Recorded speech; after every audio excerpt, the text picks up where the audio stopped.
کیا ہم جو بھی عمل کریں کیا وہ اللہ تعالیٰ کے ہاں قابل قبول ہوگا؟ ہم جسے سمجھیں یہ عمل تو بڑا شاندار ہے، یہ عمل بڑا خوبصورت ہے، اس میں کوئی گناہ والی بات تو نہیں، کیا وہ عمل قابل قبول ہوگا؟ یا پھر دین مکمل ہو چکا، ہر عمل ہر نیکی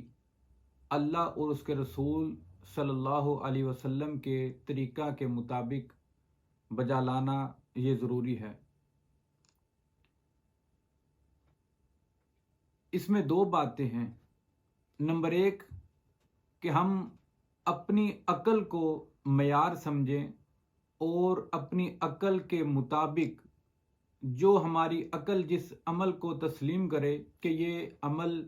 بہتر ہے، اچھا ہے، اس عمل کو ہم کریں۔ یا پھر عقل دین کے تابع ہوگی، عقل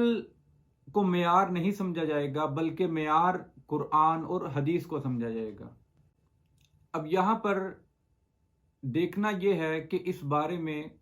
قرآن اور حدیث کیا کہتی ہیں۔ قرآن مجید میں سورۃ المائدہ آیت نمبر 3 میں اللہ تعالیٰ فرماتے ہیں الیوم اکملت لکم دینکم واتممت علیکم نعمتی ورضیت لکم الاسلام دینا فمن اضطر فی مخمصۃ غیر متجانف لإثم فإن اللہ غفور رحیم۔ آج میں نے تمہارے لیے تمہارا دین مکمل کر دیا اور میں نے اپنی نعمت تم پر پوری کر دی اور تمہارے لیے اسلام کو بحیثیت دین چن لیا۔ اس آیت مبارکہ سے ہمیں معلوم ہوا کہ دین مکمل ہو چکا۔ ہر ایک عمل، ہر ایک نیکی جو اللہ رب العالمین کے قرب الہی کا ذریعہ بنے، وہ عمل وہ نیکی شرط یہ ہوگی کہ قرآن اور حدیث کے مطابق کی جائے، نبی کریم صلی اللہ علیہ وسلم کے طریقے کے مطابق اس عمل کو بجا لایا جائے۔ وہ عمل نہیں کیا جائے گا جس پر نہ نبی کریم صلی اللہ علیہ وسلم کی مہر ہو اور نہ ہی صحابہ کرام نے وہ عمل کو اختیار کیا ہو، اور نہ ہی قرآن اور حدیث میں جس کا ثبوت ملتا ہو۔ اگر کوئی ایسا عمل اختیار کیا جائے گا کہ جس میں نہ قرآن نہ حدیث سے تائید ملے اور نہ نبی کریم صلی اللہ علیہ وسلم کے طریقے کے مطابق ہو اور نہ صحابہ کرام نے ایسے عمل کو اختیار کیا ہو، وہ عمل مردود ہوگا، قابل قبول نہیں ہوگا، بلکہ وہ عمل بدعت کہلائے گا، کیونکہ نبی کریم صلی اللہ علیہ وسلم کی زندگی ہمارے لیے بہترین نمونہ ہے۔ جیسا کہ قرآن مجید میں ہے سورۃ الاحزاب آیت نمبر 21 میں اللہ تعالیٰ فرماتے ہیں لَقَدْ كَانَ لَكُمْ فِي رَسُولِ اللَّهِ أُسْوَةٌ حَسَنَةٌ، یقیناً تمہارے لیے محبوب پیغمبر صلی اللہ علیہ وسلم کی زندگی بہترین نمونہ ہے۔ اسی طرح سورۃ الحشر آیت نمبر 7 میں اللہ تعالیٰ فرماتے ہیں وَمَا آتَاكُمُ الرَّسُولُ فَخُذُوهُ وَمَا نَهَاكُمْ عَنْهُ فَانْتَهُوا، جو تمہارا رسول تمہیں دے اسے لے لو اور جس چیز سے روکے اس سے رک جاؤ، اس سے باز آ جاؤ۔ جیسا کہ قرآن نے جگہ جگہ پر نبی کریم صلی اللہ علیہ وسلم کی اطاعت کا ہمیں حکم دیا ہے۔ سورہ آل عمران ہے آیت نمبر 31 میں اللہ تعالیٰ فرماتے ہیں قُلْ إِن كُنتُمْ تُحِبُّونَ اللَّهَ فَاتَّبِعُونِ يُحْبِبْكُمُ اللَّهُ، اے پیغمبر ان سے کہہ دیجئے اگر آپ اللہ سے سچی محبت کرتے ہیں تو میری اتباع کیجئے، اس کے بدلے میں اللہ آپ سے محبت کرے گا، اور نمبر 2 اللہ تعالیٰ آپ کے گناہوں کو معاف فرما دے گا۔ واللہ غفور رحیم، اور اللہ تعالیٰ نہایت بخشنے والا نہایت رحم کرنے والا ہے۔ اسی کے آگے سورہ آل عمران آیت نمبر 32 میں اللہ تعالیٰ فرماتے ہیں قُلْ اطیعوا اللہ ورسول فَإِن تَوَلَّوْا فَإِنَّ اللَّهَ لَا يُحِبُّ الْكَافِرِينَ۔ اللہ تعالیٰ فرماتے ہیں اے پیغمبر ان سے کہہ دیجئے اللہ اور اس کے رسول کی اطاعت کیجئے، اور اگر یہ ان سے منہ پھیر لیں کس سے؟ اطیع اللہ و اطیع رسول سے، اللہ اور اس کے رسول کی اطاعت سے اگر یہ منہ پھیر لیں، قرآن اور حدیث سے اگر یہ منہ پھیر لیں، فَإِنَّ اللَّهَ لَا يُحِبُّ الْكَافِرِينَ، اللہ تعالیٰ کافروں سے محبت نہیں کرتا۔ کیا معنی؟ کہ پہلے تو حکم دیا گیا کہ نبی کریم صلی اللہ علیہ وسلم کی اطاعت کرنی ہے۔ آیت نمبر 31 سورہ آل عمران میں اللہ تعالیٰ فرماتے ہیں قُلْ إِن كُنتُمْ تُحِبُّونَ اللَّهَ، اگر تم اللہ سے محبت کرتے ہو تو نبی کریم صلی اللہ علیہ وسلم کی پیروی کرو، اس کے بدلے میں اللہ کیا کرے گا؟ تم سے محبت کرے گا اور تمہارے گناہوں کو بھی معاف فرما دے گا۔ آگے اللہ تعالیٰ آیت نمبر 32 میں فرماتے ہیں اللہ اور اس کے رسول کی اتباع کرو، اس کی پیروی کرو۔ فَإِن تَوَلَّوْا، اگر تم نے ان سے منہ پھیر لیا، قرآن اور حدیث سے منہ پھیر لیا، اللہ اور اس کے رسول کے فرمان سے منہ پھیر لیا، تو اللہ تعالیٰ کافروں سے محبت نہیں کرتا۔ کیا معنی؟ کہ جو نبی کریم اور اللہ تعالیٰ کی پیروی سے منہ پھیرتا ہے، قرآن اور حدیث سے منہ پھیرتا ہے، تو وہ کافروں کے رستے پر ہے، اور اللہ نے یہاں پر منہ پھیرنے والے کو قرآن اور حدیث سے، اللہ اور اس کے رسول کی اطاعت سے منہ پھیرنے والے کو کافر قرار دیا ہے۔ جو بھی عمل بجا لایا جائے وہ اللہ اور اس کے رسول کے طریقے کے مطابق نہ ہو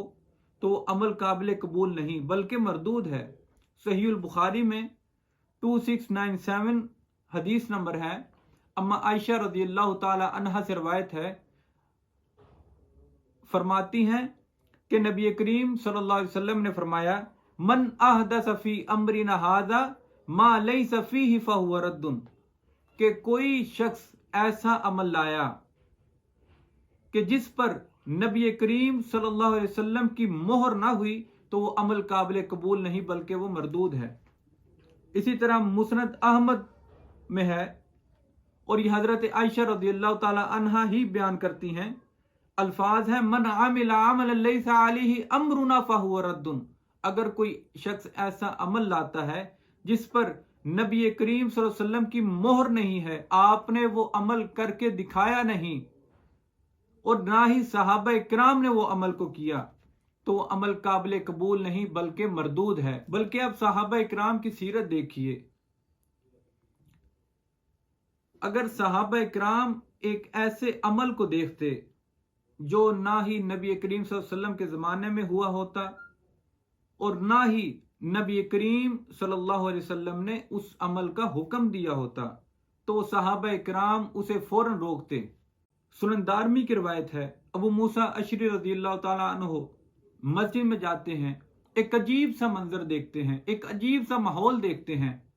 دوڑتے ہوئے حضرت عبداللہ بن مسعود رضی اللہ تعالیٰ عنہ کے پاس آتے ہیں اور فرماتے ہیں کہ میں نے ایک مسجد میں ایک عجیب ہی منظر دیکھا۔ فرمایا آپ نے کیا دیکھا ہے؟ حضرت ابو موسیٰ اشعری رضی اللہ تعالیٰ عنہ فرماتے ہیں میں نے دیکھا ہے کہ کچھ لوگ نماز کے انتظار میں بیٹھے ہیں اور حلقہ بنائے ہوئے کئی حلقوں میں تقسیم ہوئے بیٹھے ہیں، ان میں سے ایک جو انہوں نے متعین کیا ہوا تھا انہیں کہتا ہے کہ کبروا مئہ، تو فیکبرون مئہ، وہ جی کنکریاں ہاتھ میں لی ہوئی ہیں اور کہہ رہے ہیں جی 100 بار اللہ اکبر پڑھو، تو سب 100 بار اللہ اکبر پڑھتے۔ فرماتے ہیں فیقول حللوا مئہ فیحللون مئہ، ایک شخص ان میں سے کہتا ہے کہ 100 بار لا الہ الا اللہ پڑھو، تو سب لوگ لا الہ الا اللہ پڑھتے۔ اسی طرح فیقول